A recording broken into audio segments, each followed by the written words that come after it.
Welcome back to Chapter 17, Part 3, Inferences about a population mean when our population standard deviation is unknown. We're going to begin this time with a review of sampling distributions, because remember, our confidence intervals and tests of significance are based on sampling distributions of the sample mean. Since we're doing our confidence intervals and our test of significance about a population mean. Now, if a sample of size n is taken from a population that is normal, then the sampling distribution, no matter what the value of n, is normally distributed. However, if the sample size n is taken from the population that is not normal, or we know nothing about the population distribution, by the central limit theorem we said in this class, we use the magic number 30. If n is greater than or equal to 30, the sampling distribution is approximately normally distributed. However, if n is less than 30, we've got a little bit of trouble here. We can't use the central limit theorem, therefore we can't say that our sampling distribution is normally distributed. And if we can't say that, then we can't do the techniques that we do necessarily. Because the techniques that we use necessarily, remember, rely on that we have normality. So what do we do if our n is less than 30? Do we just throw in the can? Well, can't quite do that. If we do not have the raw data and are only giving summary statistics, then we can throw in the can. We're unable to do the confidence interval or test of significance with the techniques we've learned in our class. However, if we have the raw data, then we must do what's called some data analysis. Those are basically going to be doing some graphs and plotting to see what our sample looks like. So we're going to do some data analysis, and if the sample is approximately normal, we can do confidence intervals and significance tests on that data. Because if the sample is approximately normal, it probably came from a normal distribution, or something that is approximately normally distributed. Otherwise, if we do this data analysis and we see that our sample is not normal, then we cannot use the techniques that we've learned in our class. So that's the one where you say cannot be done. In other words, unable to determine. So we have a little checklist of things to do. If we know our population is normal, we know we're going to be doing some type of confidence interval or test of significance. After we know that our population is normal, then we see whether we're given population standard deviation or not. If we have population standard deviation, we do z-tests. If we don't, we do t-tests, because we need the sample standard deviation. If our data is less than 30, well, then we have to do some data analysis. If we're unable to have the data to do the analysis, we say that we cannot determine the confidence intervals and we cannot do the test of significance. However, if we do the data and we do a data analysis, and it looks like the data is approximately normal, we can assume the population is normal and give them a normal population, and we can do these tests of significance and our confidence intervals. If we do the data analysis and we see that our sample is not normally distributed, then we are unable to determine the confidence intervals and to do the test of significance. So, okay, great. How do we do this data analysis? Your book checks for major deviations from normality using stem plots, which is fine. And you can look on page 367, number 2, for normal distributions using stem plots. Sorry, I kind of got lost in thought there. Here are 2 very effective ways also to check for deviations from normality, and I stress these, using box plots and normal probability plots.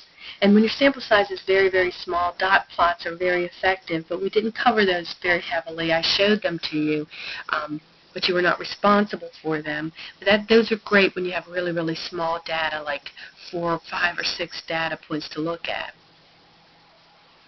But as I said, we're going to look at box plots and normal probability plots.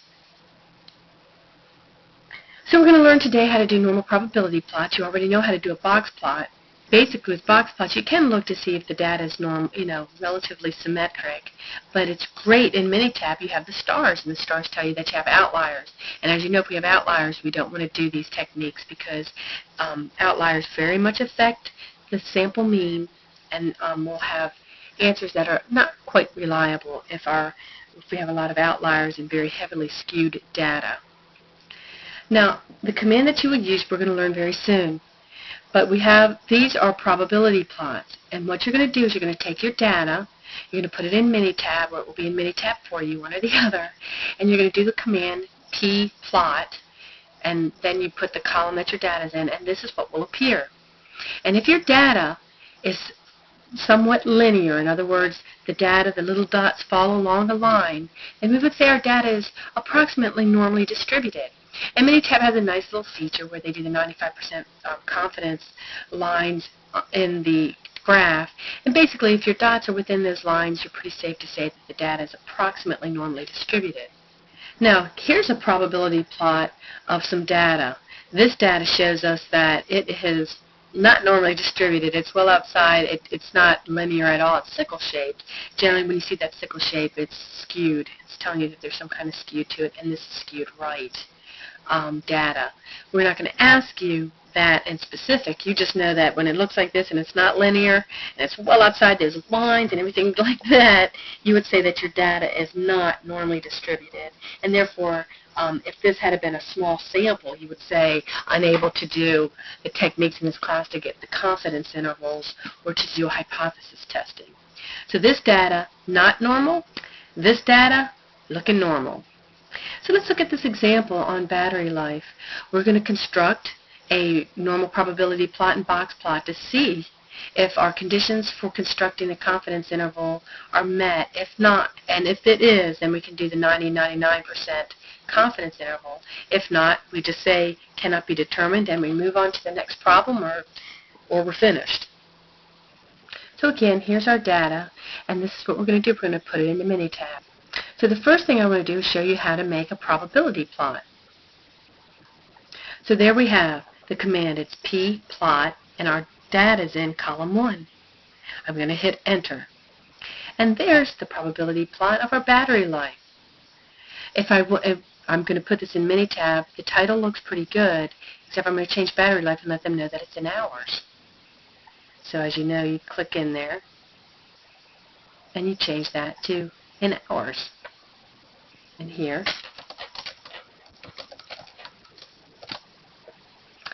And we have a really nice plot that we could use and show people that, yes, our data was normally distributed. Now it's time to do our box plot to see if we have any outliers. We see that our data looks somewhat normally distributed. We just have to make sure that there's no outliers, because sometimes in normal probability plots it's hard to see the outliers. So here's the command box plot. My data's in C1. We say transpose. If we don't say transpose, it's going to be vertical, and we like our box plots to be horizontal if possible. So that's our box plot, and we can change the titles to make them more descriptive.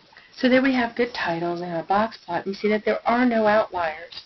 So we are ready to do a confidence interval. Now our problem wanted us to do a 90% confidence interval. Now we could do it by hand, but I'm going to show you how to do it in Minitab. Well, there I have my command, 1T. Look at my data in C1, I tell Minitab, and I say confidence 90. Enter, and get our confidence interval.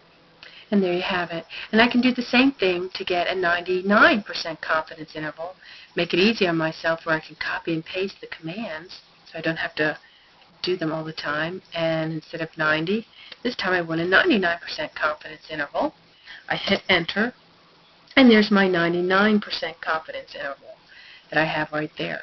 So that's how you would use Minitab to find the confidence intervals. And for like your Minitab assignment, you would just copy and paste those commands in the output and put that into your paper, because we're going to want to see that. So back to the problem at hand, we see that in this class we can only calculate a confidence interval for means when either the sample size is at least 30, that is 30 or more, or the sampling is from an approximately normal population, and that's why we had to do that data analysis. If our sample's normal, we're going to assume that it came from a normal population. So here are the commands on Blackboard, not in the PowerPoints for you to look at, reminding you to make meaningful titles. And there's for the box plot. And again, there's for the confidence interval. And then we have our how we interpret it. Make sure you do the interpretations correctly, especially on your Minitab project or assignments, because that's going to be a big part of your answer and getting all credit for it. And then in the next couple of slides, we show you how to do it by hand.